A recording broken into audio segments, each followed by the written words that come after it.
Hey guys, I think we're live. Yay! Today I am talking to Patrick, my dear friend, about fashion and the effect fashion has on the ocean. So let's wait for him to join. There's so many people online already. Hey guys, over 1,000 people in a second. So I hope that I can see him and find him requesting to join this live. Let me see. Maybe I have to add you. 1 second.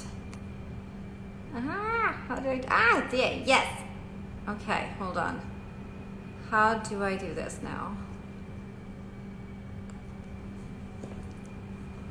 Let's see.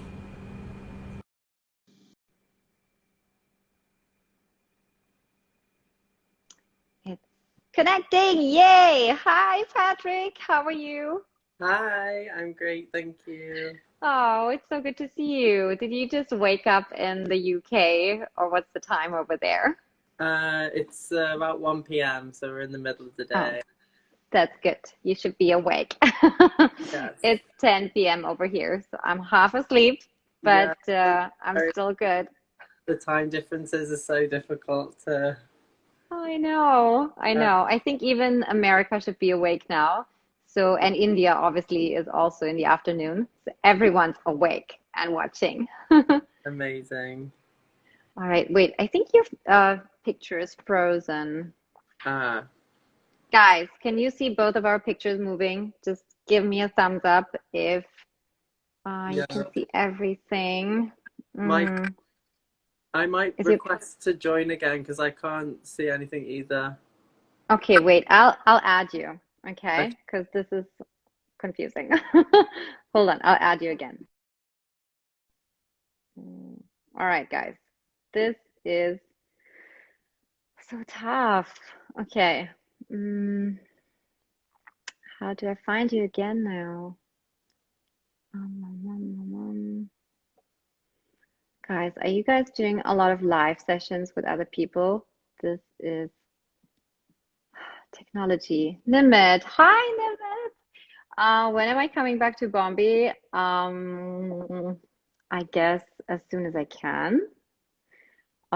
It's really, it's everything shut. All the borders are shut. So not right now, but soon, hopefully. I miss everyone. There you are again. Good. All right. Okay. Great. Now I can see you. Mm, oh no, again, it's gone on. Okay, wait. You're moving. That's good. That's a good sign. Good. Okay, good. Now it's working. Perfect. How are you? Are you okay? Yes, I'm great. We're a bit more positive here in the UK now, and That's good. obviously it's the summer, so that's always nice. How about you? How's things going in Australia? Oh, Australia is just because we're in winter. It's I think we're just hitting like a second wave or something. But Uh, Melbourne has gone into shutdown. I think it's just a matter of time until Sydney calls for a shutdown. All the borders are shut again. Every like even interstate, it's all shut. Everyone's like, slow down, which well, even the tourism, everything has slowed down a lot, which is a good relief for the ocean, if I can swing our conversation there. It's really like even like the Great Barrier Reef, which sees so many people coming every year, obviously, to see the beauty of it, is yeah, getting a breather, which is great. Everyone's just, nature is just, taking a big sigh of relief, I feel. Um, but yeah, tell us a little bit about what we're talking about today, because we're talking about fashion and the oceans. What does that mean? yeah. So World Oceans Day is an initiative with the United Nations, which is obviously based in New York, and Global Fashion Exchange, which is run by our dear friend, another Yes, Patrick. Patrick, another Patrick. I love my Patricks. Thank you. Oh, And the idea is to bring different sustainable change makers together to talk about how we can reduce and create positive impact for the oceans around the world, which is obviously under the Sustainable Development Goals from the United Nations. And Yes, fashion especially awesome. has a huge impact on the oceans through microplastics. We're one of Mm. the biggest contributors to microplastic problems in the ocean. So, within as a fashion designer within the industry, um, we we can use our voices to hopefully incite change around that. I know. I hope so. I've seen a lot of like interesting talks already on fashions X oceans. Actually, I'm gonna just drop it in here in a comment where you can find the other talks. And I think I can pin this. Yes, pinned comment. There you go. Um, so yeah, guys, head over to Fashion X Oceans because then you can actually see all the talks. I saw a very interesting one on the effects of leather, for example, that we associate the meat and dairy industry always with pollution, but we don't realize how much they're contributing also when it comes to fashion because you need to get your leather somewhere, and there you go, massive pollution to the ocean. Um, but yeah, plastics obviously are the number one thing. So Patrick, tell me, um, what are your like top three points of like how to save the ocean? Well, I think a great start is looking at how you wash your clothes. So, Mm-hmm. and getting actually one of the previous talks of this event was about these new filters that you can put onto your washing machine that will catch all of the microplastics coming out of your clothes. Really? I Yeah, need to which know I think more is about this. Since I'm a incredible. housewife now, I have to do all these things myself. In India, like we have like amazing staff that helps us with all these chores. But now Yeah, I'm in charge of my home. yeah, I need to know all these things. yeah. It's a great device because it can attach onto existing machines, which is amazing. You don't have to buy a new machine. And then there's Okay. also things you can get like special bags that you wash your clothes in that catch them. And also there's this thing called the Clara ball, which Mm-hmm. you just put in the machine with it, and it just catches all of those tiny bits. So all of those things, that's a great way to start. And then obviously, um, I think people also don't realize that littering on the streets and um, Mm, like leaving something behind when you go to sit by that really lovely river, sometimes that's actually mm, what's contributing to ocean right. pollution. So, Yeah, I was like yeah. the other day we went well, we went to Malani, which is a little holiday spot near the coast in the mountains, and we went to this lovely river and waterfall because it's been raining a lot. And I just saw like two, three like people had just left their undies and their t-shirt Mm, and a sock, and like I was like, don't you guys know that even this pollutes in the end the ocean, but this river and obviously the scenery. And like we talk a lot about like people leaving their trash behind, like as in plastic bags, bottles, obviously horrible, don't do it. mm, But then people leave clothes behind too. And it's become so much of a waste product, which people just like randomly like a plastic bottle. They chuck it away and it's like one yeah. second, this, is so valuable technically, but it's also so polluting. Yeah, I think Yeah, that's what people don't realize. Any piece of clothing that has any synthetic fibers in it is it's just like a contributing plus. Yeah. to the microplastic problem in the ocean. Hmm. So it's a huge issue that I think people are only starting to get to grips with. And I think it's Yeah. difficult because you can't see them because they're so small, you know? Yeah. Yeah. Right. So one is check your washing machine if you can apply a filter of some kind of sort. Second is don't chuck your stuff into the ocean. Don't litter your clothes also. Yeah. What's the next thing? Um, well, I suppose that having an appreciation for marine life in general, I think is also a great way to, address this issue. And I think if you can kind of educate yourself around the incredible ability the ocean has to, it provides so much of our oxygen through algae. Hmm. it has huge, it's such a complex thing that we don't even know everything about how the deep ocean even is, because we just Right. haven't explored that far with as humans. So I think we can have a So huge true. admiration for it, and I think we can quickly forget about it because none of us live in it, but Yeah. it's very Yeah. important. So I think just having that, So admiration for it. true.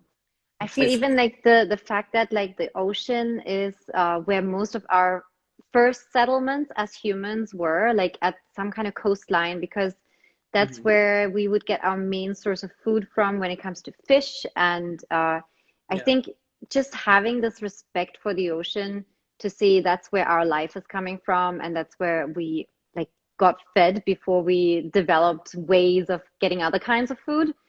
hmm, um, is really important to kind of appreciate that, yeah, that's where we came from in a way, like that's how we have life, and we have to protect it. Otherwise, we'll just know, yeah, I mean, it's, yeah, it's so necessary.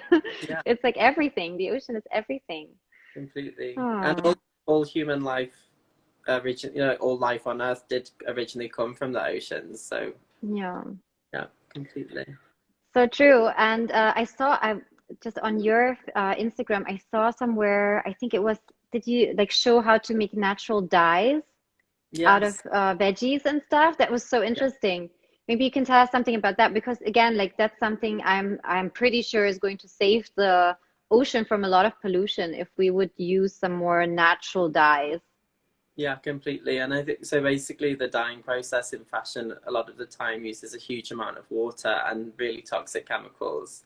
So addressing that issue through thinking of what can we use that's natural in terms Yeah, of what does the earth provide us that we can color our clothes with, which is those techniques are thousands of years old. We've just kind of forgot about them. For example, mm. natural indigo dye for denim is a natural dye, which just we just now use a synthetic version of indigo, and it's similar to what you said earlier with leather tanning. You can actually naturally tan leather. It just takes about twice as long as it takes to tan it with chemicals. So all these Mm. processes exist to do things naturally. It's just that we've kind of moved away to them to quicker ways of doing it differently. But there is also interesting technologies that are being developed now where they can dye fabric with a gas, and it uses Oh, no water, and it's like a closed loop system. So there's all kinds of really amazing things being developed. But I've always thought with sustainability in general, most of the fundamentals of it are things that people were doing 100 years ago. We've just forgotten them. So I think right, that it's just looking back at those processes and how can we implement them with new technology, and then you've kind of got right. a winning formula, I think. I think this is a great time right now to come up with some cool new stuff, you know, because so many of the big fashion houses are seeing a lot of trouble because they have such great losses at the moment that like the small underdogs can kind of shine, especially when it comes to more responsible fashion and more sustainable practices. Because I mean, it is the future. Whether some people want to agree on it or not, it is the future, because we all have to come to a more sustainable model of how we run everything. Um, and I think yeah, it's a great time for everyone to kind of try out something different than before and actually like start a business even and a cool new label. But I think it's also that we have to, I think this time of COVID-19 has kind of like where we slowed down, really taught us that we don't need as much as we have been shopping, and plus we have an economic breakdown, which anyway is kind of tying our wallets, and we're not shopping as much, not as freely on, Yeah, all the online shopping platforms, and let alone go to a store. But I think it's really interesting because it again gives us this thought of we should buy something that's going to last, because like let me buy one good thing rather than like 10 fluffy things that are just going to like go to waste anyway. yeah, And yeah, I think we need to reuse more than buy new things. And I think that's why like I really like what you're doing, and I loved your upcycled line that you did for, I think it was the swap event with Patrick, with the other Patrick and Swarovski and all that stuff. That was really cool. Can you tell us something about your upcycling project? Yeah, so just for anyone that doesn't know, I'm a London-based sustainable fashion designer, and I like to work in different systems. Yes, So check him kind out. I've put your pin also, Patrick McDowell, guys. of Check it out. just to, I think it's the responsibility of designers to redesign the systems we're in, as well as the clothes that we make. And when I was asked by the British Fashion Council to present a collection in February Fashion Week in London, I decided to work with Patrick Duffy Fashion Exchange, who's organised Fashion for the Oceans, to put together this swap shop event where I kind of curated a selection of clothing from London Fashion Week designers and British Fashion Council members to create a collection of swappable pieces that could grow and evolve throughout the Fashion Week.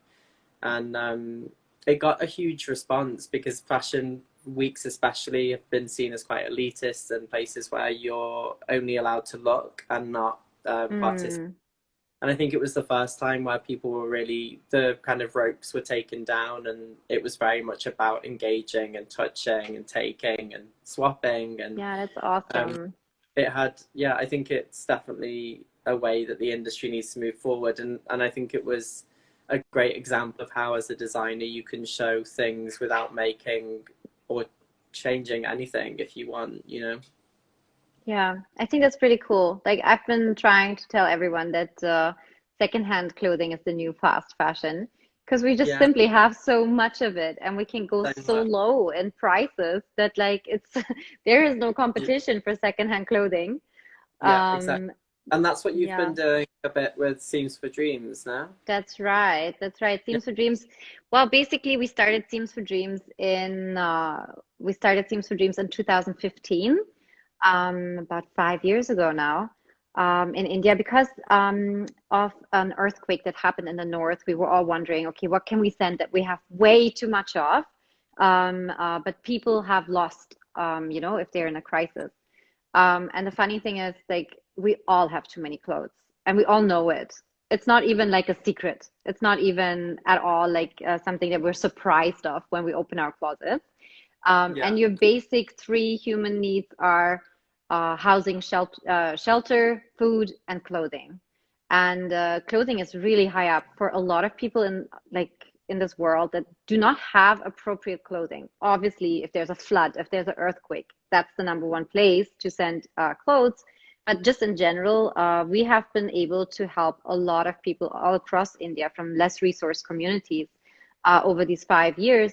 Because after that first earthquake, we just continued, and Seams for Dreams was just born in a concept of you can donate your clothes, all the clothes that you don't need anymore. And Yeah. surprisingly, a lot of people are like extremely generous, even with their high-end fashion, even their red carpet gowns and everything. Obviously, I have a lot of friends in the film and fashion industry, a lot of stylists from magazines and from movie productions that gave us some really, really amazing clothes. Mhm. That then those clothes then helped us to raise funds in our pop-ups where we used to put up cool fun sales, vintage sales, garage sales to get people to buy into the idea of secondhand clothing. Which again in India we started from scratch in a way because people were not really warmed up to the idea of secondhand clothing yet, which 5 years later we can say there's a massive change. People have seen how much cooler it is to find something that no one else has. And Yeah. usually that's what you only find at a vintage store. If you walk into one of the main fast fashion companies, you will definitely find 1,000 other people wearing that same dress. But if you buy it from a vintage store or a garage sale, a pop-up like ours at Seams for Dreams, you can be sure that like no one else is wearing that because that's probably been bought like 5 years ago somewhere in London, from a fabulous designer like you. And then it happens to end up on one of our racks. And then someone else will wear it for the next 3 to 4 years. And then again, it switches and it swaps Yeah. around. And it's just amazing, to see like how this piece of clothing, instead of rotting away in someone's closet, now has a second life and another circle of life, which is great. And then, of course, upcycling is part of what we do too with our fashion projects, with our fashion students, where they take all the clothes that you can't wear anymore, which we also get a lot of, like whether these are fabric leftovers, waste from designers, cut-offs. You know, they all call me, Evelyn, can you take that? Okay, we can take that. Not a problem. And then we have a lot of torn clothes, damaged clothes, stained clothes.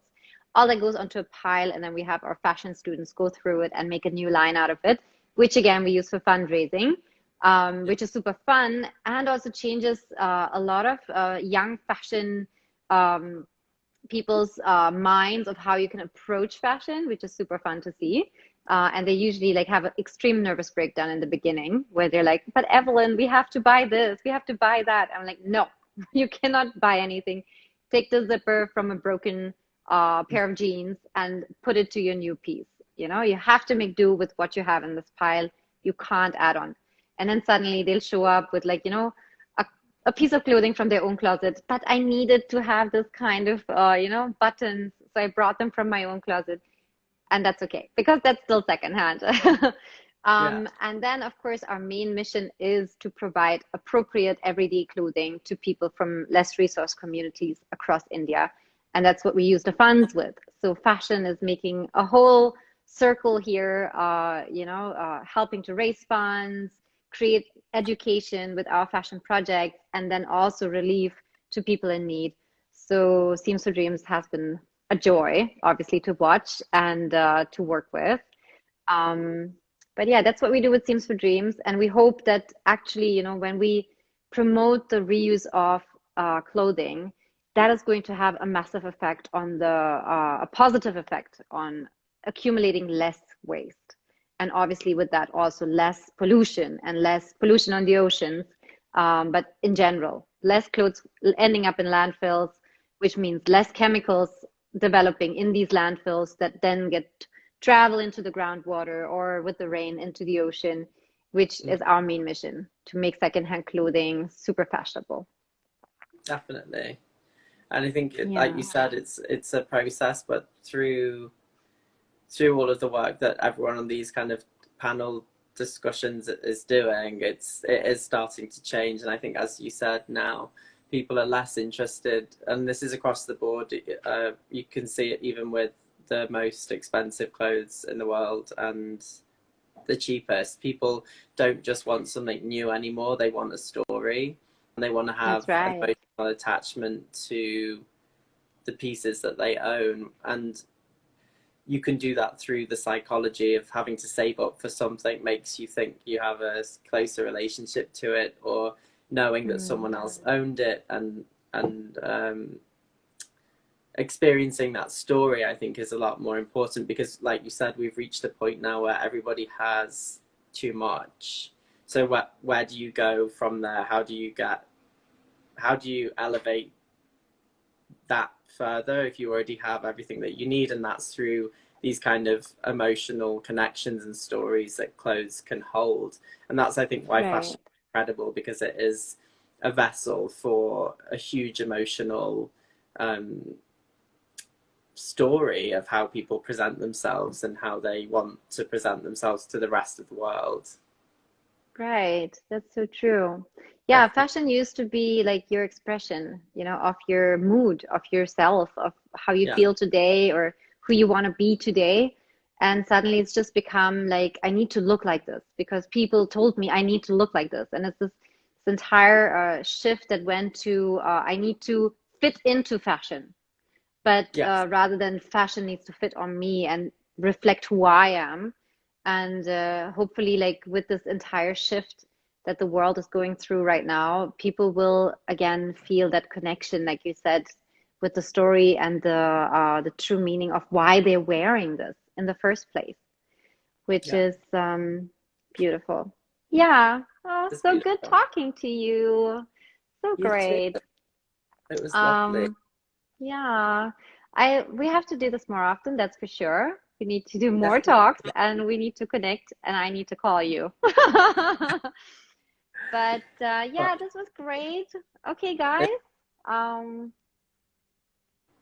yeah, this was me and Patrick talking about fashion and the oceans and all awesome things connected to it.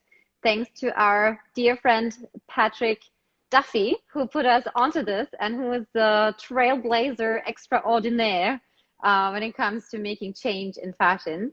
And yeah, that's us. thank you, everyone. I'll see you Bye. soon. Bye, Patrick. See ya. Bye. All right, guys, that's it for today. Thanks to everyone. Just quick thank you for checking out my book, Five Seasons. Guys, it really means a lot to me. This is the best birthday gift you guys could have ever given me to buy this book and support this new chapter of my life with WIP Creatives. Yeah, check out Seams for Dreams, check out WIP Creatives, check out Fashion and Fashion X Oceans, check out Patrick underscore McDowell, and check out Global Fashion Exchange as well. All right. See you guys. Lots of love.